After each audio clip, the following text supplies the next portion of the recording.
Hello guys, இன்னைக்கு நம்ம என்ன பண்ண போறோம்னா ஒரு வித்தியாசமான அனிமே. அதுவும் இது யாருக்காக இந்த அனிமே சொல்கிறேன்னா, இது ஒரு அட்டாக் ஆன் டைட்டன் ஃபேன்ஸுக்காக ஃப்ரெண்ட்ஸ்.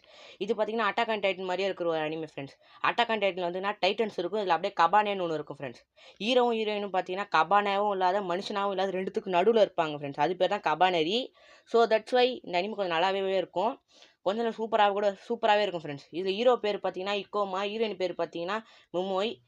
அது மட்டும் இல்லை, அது மொத்தம் 3 படம் இருக்குது ஃப்ரெண்ட்ஸ். அதில் ஒரு படம் ரொம்ப இம்பார்ட்டண்ட்டான படம், மிச்சம் 2 பார்த்தீங்கன்னா அது கொஞ்சம் தேவையில்லாத படம், கொஞ்சம் அவுட்ரு இதில் போவோம். அது நீங்கள் பார்க்கத்தாலும் பார்க்கலாம் டைம் இருந்தால்.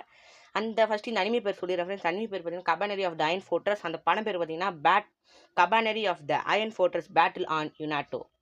இது உங்களுக்கு மேலே தெரிந்து பாருங்கள் ஃப்ரெண்ட்ஸ். இந்த படத்தை நல்லாவே இருக்கும். அது மட்டும் இல்லை, இது கொஞ்சம் வித்தியாசமான படமாகவே இருக்கும் ஃப்ரெண்ட்ஸ் இது. அண்ட் ஃபைனலி இந்த படம் ஒரு 18+ படம் தான். அது ஏன்னு நான் சொல்லிடுறேன், ஏன்னா இது 18+ சீன்ஸ் எதுவுமே வராது. பட் ஆனால் இன்னொரு பிரச்சனைனா, இது ரொம்ப ஒரு மாதிரி ரத்தம் ஒரு வர சீன்ஸு ரொம்ப ஒரு மாதிரி கொடூரமாகவே இருக்கும் ஃப்ரெண்ட்ஸ். ரத்தம்லாம் ரொம்ப ஒரு மாதிரி தெரிக்கும். அதனால 18+ஆக இருக்குது. ஸோ தட்ஸ் வை பார்த்து வாட்ச் பண்ணுங்க. பாய் பாய்.